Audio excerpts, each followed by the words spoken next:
you're scrolling on TikTok, you're scrolling on social media, and you see all of this self-love advice. Love yourself. Change your appearance. Repeat affirmations. Act more confident. Yeah, all of that advice is good short term, but what happens when all of that falls apart? What do you do when that curated version of you fades and you're left with just you? And the truth is, most people don't like that version, and that is why nothing sticks. I feel like this generation has made self-love based off of aesthetics, but it's really built on authenticity. And there's one thing that I've noticed. Everyone is screaming about how we need individuality back.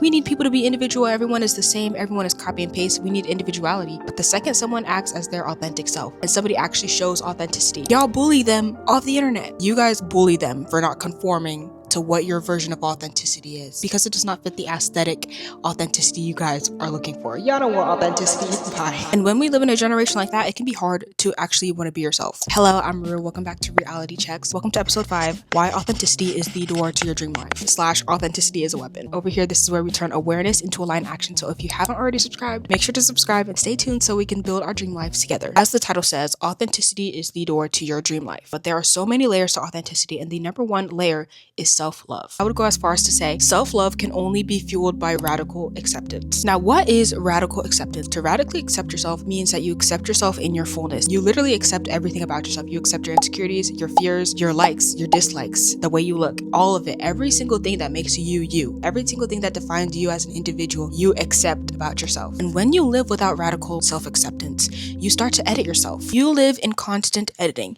You live in constant filtering of yourself. And I have experienced this myself. And over the years, I have actually become more aware. Like, I tend to filter myself a lot. I feel like most people perceive me as very introverted. Like, if you saw me in real life, I am an introvert. Me being an introvert is true in a sense, but actually I was filtering myself and I was filtering my personality because I wanted people to perceive me a certain way and because I was insecure in my personality. And I kind of feared being boring. So that manifested in me filtering myself in conversation, not really interacting socially because I wanted to be perceived a certain way. Also led to a bit of social anxiety, overthinking every single interaction, every social situation. It was so bad. Now that I've become aware of it, I was able to get out of it. Once I became aware and I realized what I was doing and that I was actually shrinking myself, I got out of that so quick. Even as I started my social media journey, I was very curated and very filtered. Like, this year has been so crazy. I went through like entire identity shift this year. This year was so eye-opening for me. I became aware of things that I did that I wasn't even aware of. And the self-sabotaging tendencies that I had no idea and I thought were helping me. But it was actually my brain's safety mechanism being all scattered. And my brain's safety mechanism in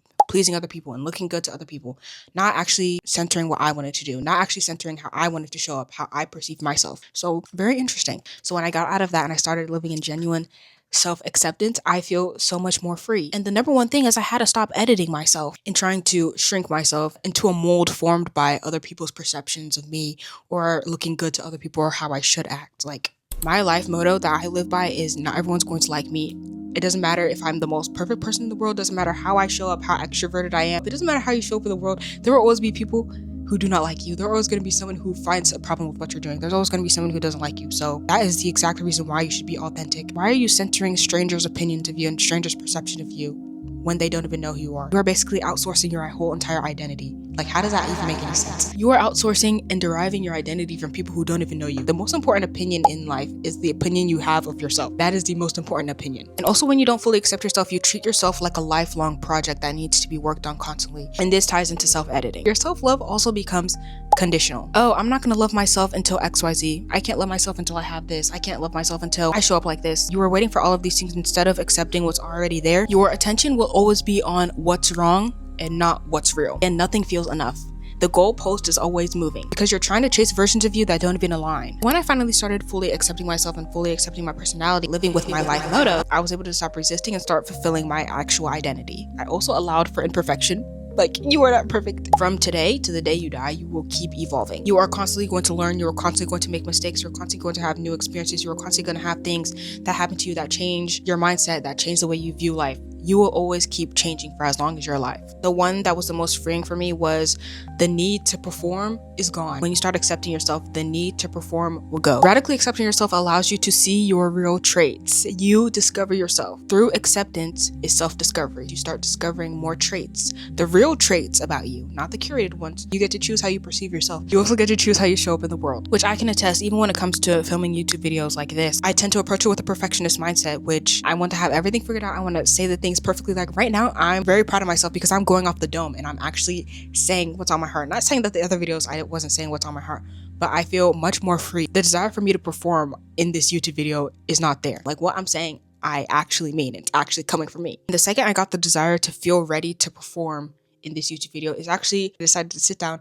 and film this video imperfectly. Lastly, honesty becomes the foundation of self-love, not the judgment you have for yourself. Acceptance isn't choosing to stay the same. It's choosing to start from truth instead of shame. The next layer of self-love is self-trust. Every single talking point that I'm saying ties into each other. Even when you're editing yourself and filtering yourself, it's because you don't trust yourself. You don't trust that, oh, I am enough. My personality is enough to carry this conversation.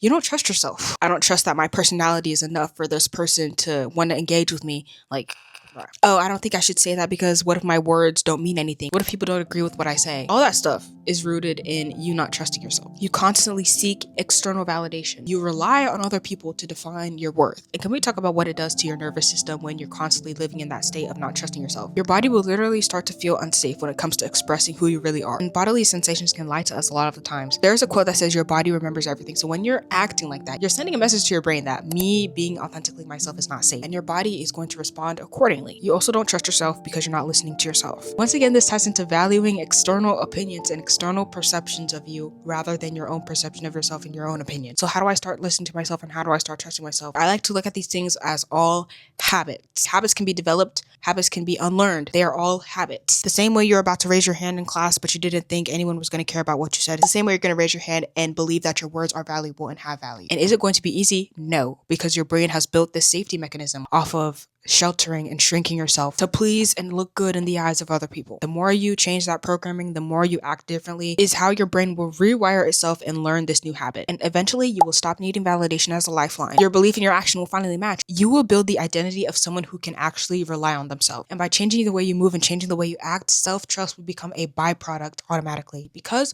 of your honesty. Every time you act from authenticity, you are telling your brain, it is safe to be me, and your brain will finally listen. Now with these layers, everything will fall into place and create that third layer. You will attract the right people. You will attract people that are here for you, not for your performance. You will attract the right opportunities for you. Because of all of the rewiring that you've done, you will hold your vision much more easily. Without authenticity, misaligned life. With authenticity, aligned life. Without authenticity, you are more likely to accept opportunities that drain you. You will always be fighting to keep up with an identity that isn't you. You will attract the right people, you will attract the right friendships, all the connections, and you can finally hold your vision because it is yours, not a borrowed standard. Once you put all these puzzle pieces together, life becomes effortless because you're not pretending anymore. The moment you stop forcing yourself into roles that do not fit, the path becomes more clear. Anyways, I hope you enjoyed. I hope you take this as a sign to stop performing and start showing up as your authentic self. I made this video because I went through this myself. The proof is in the pudding. Try and see how drastically your life will change. Anyways, make sure to follow me on all of my socials and stay tuned for the next reality check.